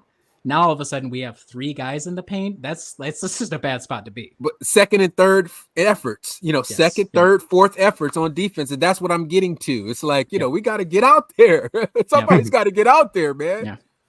I think there's a lot of obviously room for growth. We've talked about that a lot here. I think there are still signs to be encouraged, but you got to start winning games. I know we can have positive takeaways, even losses, but you got to start winning games. But all of that was a lot of fun, Kris. Really appreciate your insight on that. Before we let you go, though, we do always have our guests have a miscellaneous segment. We're going to merge your background with our rapid fire question segments. And so this is also going to be Van's background a little bit as well. Before I really let us get into this, the segment name is going to be LAX Marks the Spot. Okay. So before I even let you guys go through this, I want you to lay down your credentials as Angelenos. Now, Van is not actually one, so this is really Kris's chance to really stack the score in his favor. So, Kris, why don't you tell us a little bit about, your background in LA, your relationship with the city, what it means to you to be an Angeleno, before we turn it over to Van, where he can say what it means to be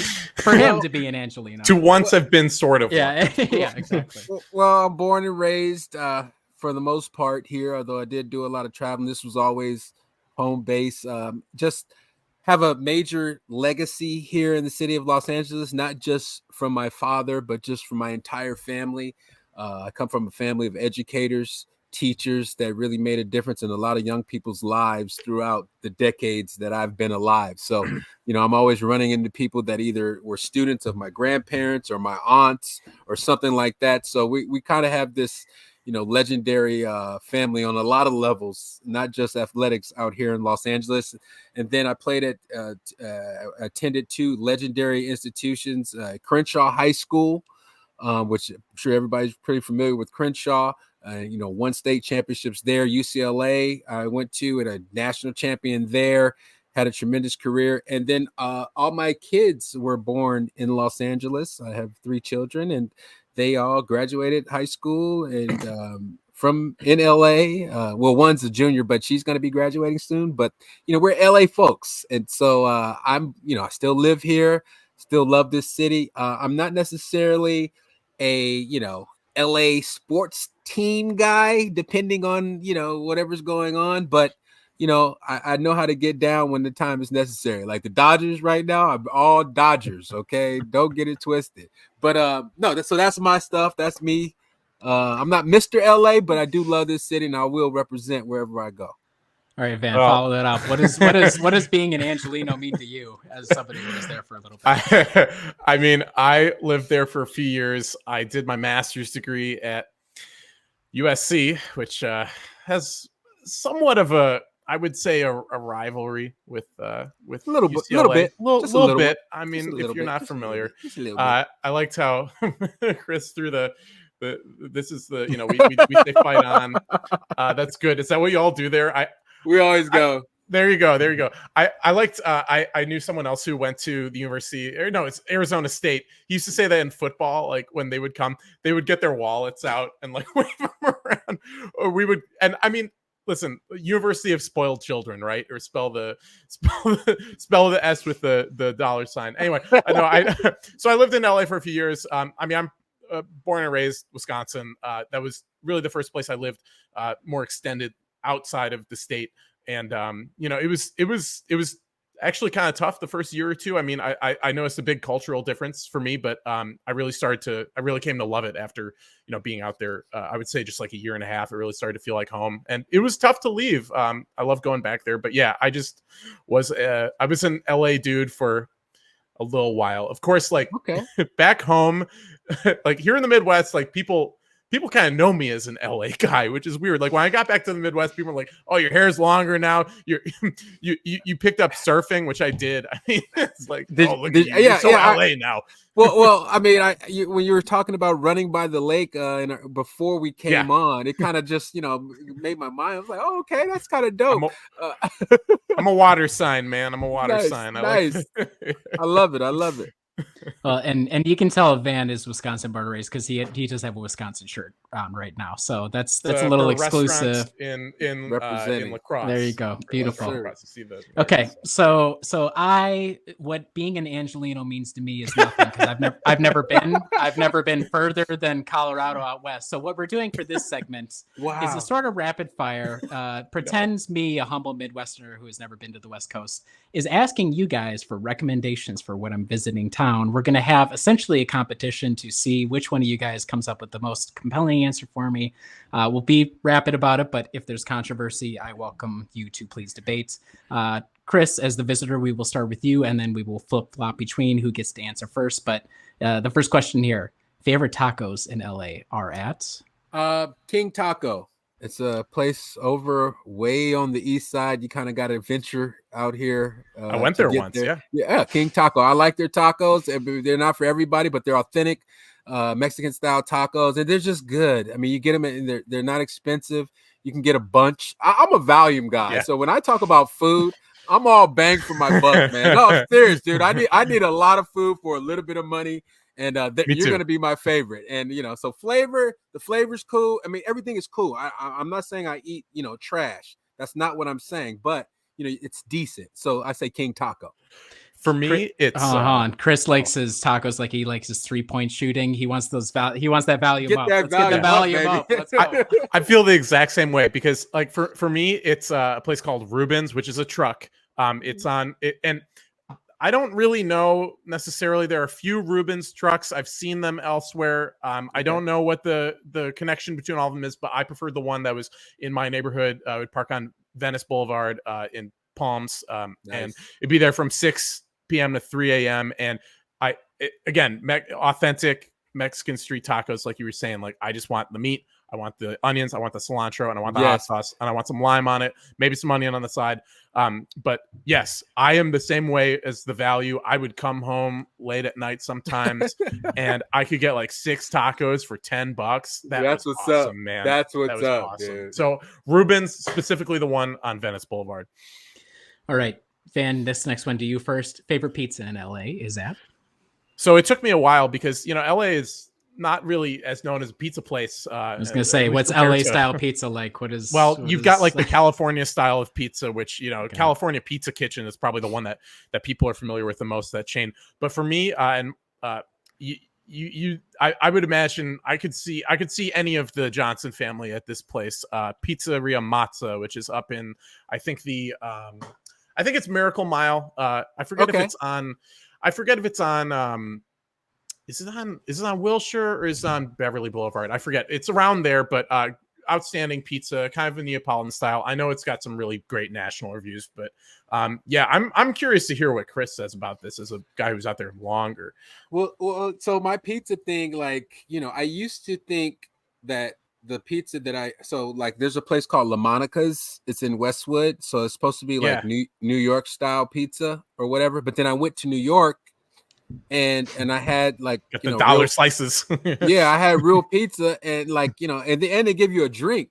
So in New York you get like a pizza, you end the drink. In LA it's like $5 for the slice, $2, $3, $4 for the drink. So I'm going to say a place called Mulberry Street. I think it's in the Beverly Hills area. I hope it's still open. But that was a place that sort of had it had New York style, and then it had Chicago style pies or whatever they call the deep dish joints. Deep dish. Mm-hmm. So they had that too, and it was some of the best pizza that I had ever had in the city of Los Angeles. So Mulberry Street, I hope it's still open, but don't quote me on that. All right. Next one. This is the last, not the last but of the, let's say, hot food variety. Favorite ethnic food restaurant in LA. This is an important qualification. Non-Mexican division. So any other background? What are you going to for Kris on this one first? Oh, for me, you can defer if you want, if you need to think about it. But I just don't know the name. Let me just look it up. Let me defer and get back because I don't know the name of it. Yeah, no problem. Because with me, okay, so I'm Persian in ancestry. My dad's from Iran, and with especially Kris, being by Westwood, it is that's Tehrangeles, as we call it. So a lot of Persian food around there and on the west side, but I'm not going to go with a Persian restaurant because nothing could ever really compare to like some of my family's cooking. I'm going with an Ethiopian place, kind of near, it's let's see. I think it's on, well, okay. I was about to say Rodeo, but not Rodeo Drive. Rodeo, what's the other one that's it's now called it's Rodeo? Or just Rodeo, yeah. I think isn't it now known as Obama Boulevard or Obama Yes, Road? Obama Boulevard. Yeah. Okay, so it was just off there. Maybe you know the place, Kris, called Industry Cafe. Okay. It was I've heard of it. I've heard of it. I love Ethiopian food, man. And they had live jazz there too, multiple nights a week. And Ethiopian food, a lot of bang for the buck there. Also shout out to Revolutionary Taco, which is a taco / North African fusion taco place near it's on Normandy and Jefferson near USC. So that's for me. Those are mine. It's like a little African flavor there. So for me, the place I know the name is called God Bless Jamaican. Okay, and it's Jamaican food, and I like me some oxtail. Love Jamaican, the jerk chicken and the plantain. Yes. I like it all. So for me, it's that. But to your point about Persian food, gosh, there was a place that I used to go to on the west side. It's like one of the most popular Persian restaurants in LA. I know what I'm talking about. It's like right on the corner. It's on I can't remember. Santa Monica. Yes, it's Santa Monica Boulevard. It's like Santa Monica and Bondi or something like that. I know what you're talking about. Dude, I had a friend that used to, she was actually a SC grad, but she took me there, and it was just like one of the greatest places for Persian food that I'd ever went to. But for me, it's going to be God Bless for the non-Mexican food variety. All right, Jamaica man. Since you deferred on the last one, you will have to. I'm not going to lie. Very Irie. So, favorite dessert in LA? Where's the best dessert at? Oh, dessert. Shoot. So I don't. For me, you did say Baskin Robbins. You gonna give Baskin Robbins another shout out? But I'm not gonna go there. I'm gonna go with. I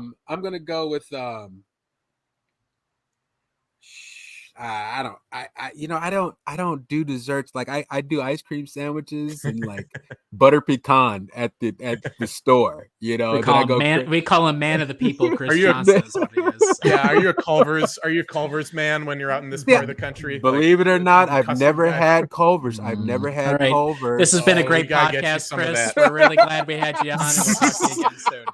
I always knew, man, the furthest Culver's you could find west at a certain point. I don't know if it still is, but St. George, Utah. Like I'd be driving. Wow. When I drove to and from Wisconsin out there on I-15, just a little bit a little bit east of Vegas, it'd be like, hey, that's my last time or my first time getting Culver's. Wow.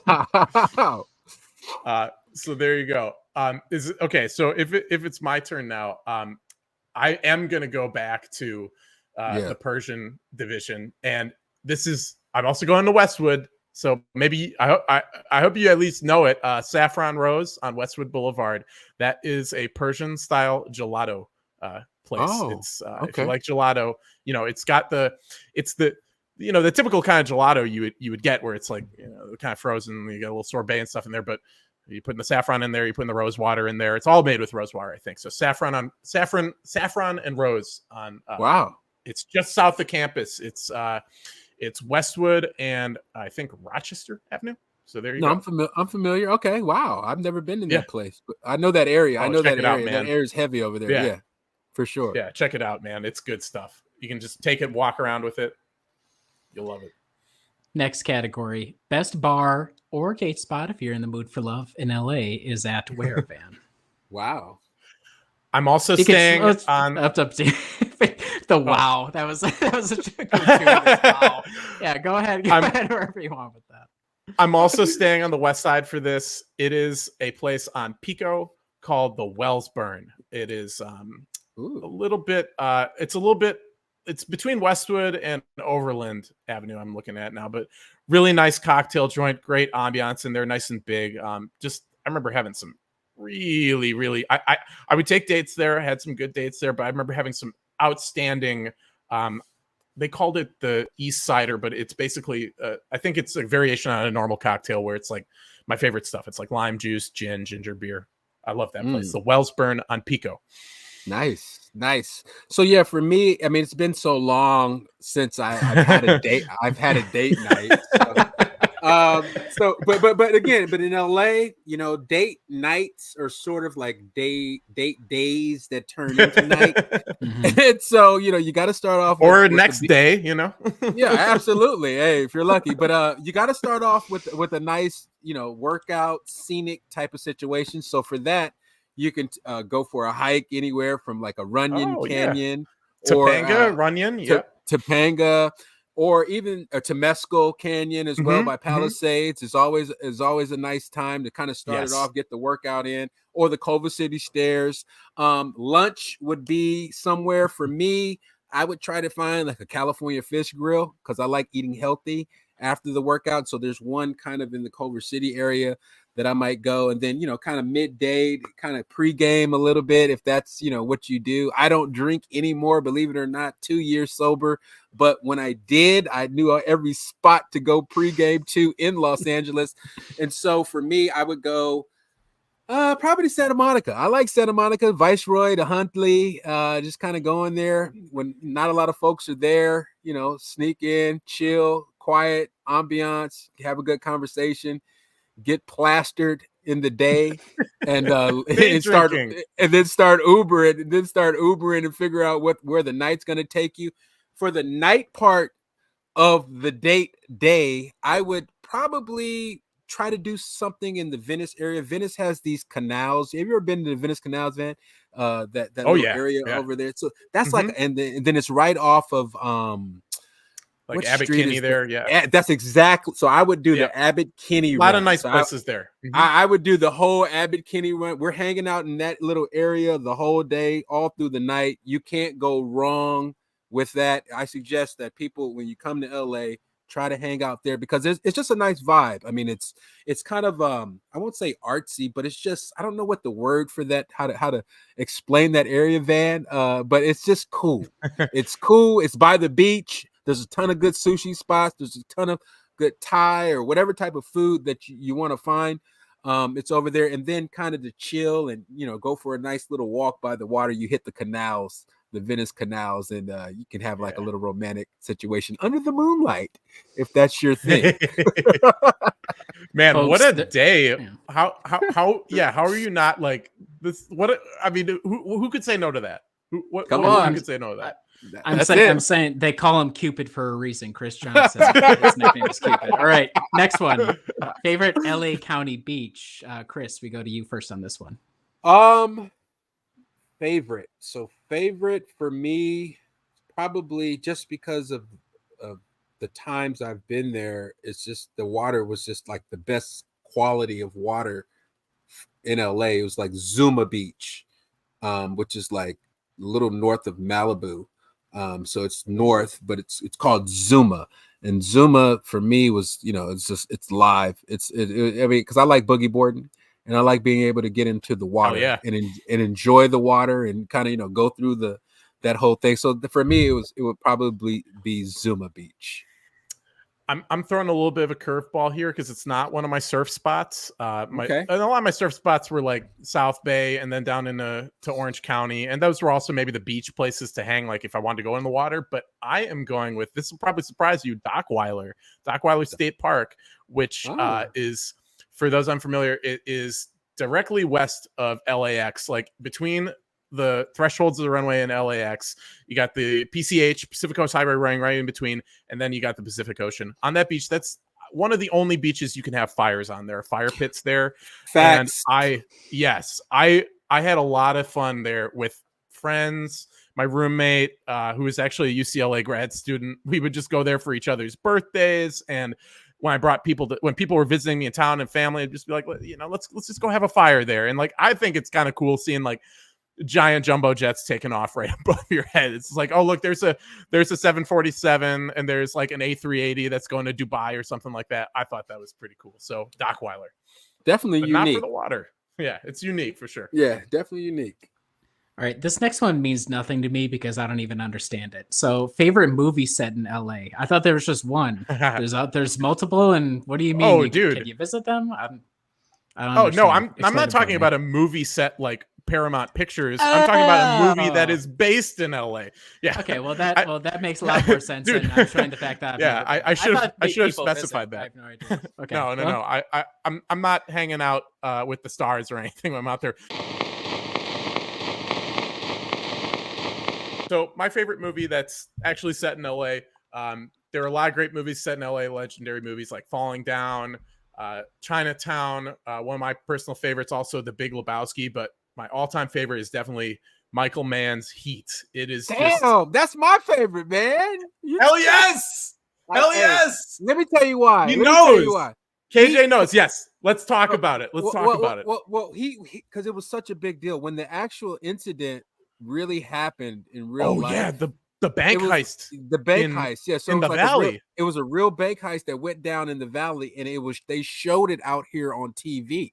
And so you were able to see like these dudes in the full body armor, like coming with the fully armed. So the movie though, it was sick because they had that line in there. What do you do when you feel the heat coming around the corner, or you gotta, you can't have anything in your life that I've seen it a billion times that you can't leave in 30 seconds. You can't leave in 30 seconds flat if you feel the heat around the corner, dude. I love the movie so much. I've seen it. That's wow. You've got the Neil McCauley code, man. I've seen that movie so many times it never gets old. I mean, for those who don't know, it's a heist movie, bank heist movie, and 95. First time that Robert De Niro and Al Pacino ever actually shared a scene together. They're the two leads in the movie, but of course, they were in Godfather 2 together. But this is actually them meeting face to face on camera, and those are some of the best scenes. And wasn't Val Kilmer? Oh yeah. Val was sick in that. Outstanding. I love Val outstanding in that movie. Yeah, I mean, just a great cast. Like you had Ashley Judd in there too. Michael T. Williamson, Bubba Blue. And then let's see, like John Voight, Amy Brenneman. Like it's just like such a great Danny Trejo, Tom Sizemore, R.I.P. Like the whole crew, man. Yeah. Michael Mann, he University of Wisconsin graduate, Michael Mann. Magnificent job. So did you know that they're making a sequel? I hope it's all right, man, because these sequels that have been coming out is like, I don't know, these redos and these sequels, they kind of have been a little lackluster. Now, Bad Boys 2 was pretty good, but other than that, it's like, I don't know. Like the new White Man Can't Jump, like I when that came out a long time ago, it was like so bad. We were chatting about that. I hope I can. Marques Johnson, I know you're listening, and I know your heart is breaking right now. I want you to listen and hear that your son didn't even give you a shout out here. That's horrible. So I want you to know, Marques, my heart goes out to you on this. I was going to, because I was actually an extra. I was an extra in White Man Can't Jump. So they filmed my scene at a place called MacArthur Park, which was it's in downtown. But it's like at the time it was like someone left the cake out in the rain. It was hood. It was hood. It was drug infested. It was like a really sketchy place to kind of go shoot a movie at. So I was on that set there. And a quick story about being on that set. So I was like 14 years old. And so everybody was really cool. Woody, Wesley, really kind. But the person that really kind of looked after me and it kind of was like my mom or my aunt was Rosie Perez. I spent so much time with Rosie on that set, and that's the one she's talking about, Mount Vesuvius, when she's doing Jeopardy. I don't know if you guys remember that part, but yeah.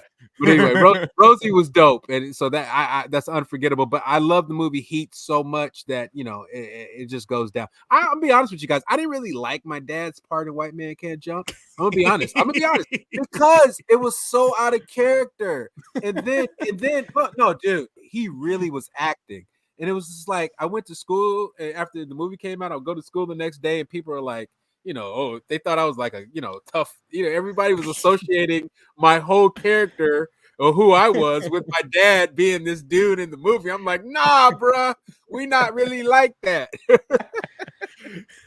It is very funny, the contrast, the character that he plays in like Marques Johnson, as I understand him now as an individual, is this is quite a contrast between the two. So he was a theater arts major. Real quick, he was a theater arts major at UCLA. Like he does this for real, like this acting thing. Like MJ, he's like literally a true actor. Like he studies it. He writing scripts all the time. I'll go to his house on the big Apple screen. It would be like a big 5 screenplays up. I'm just like, let me close this out and get to Google. Like, how do I get out?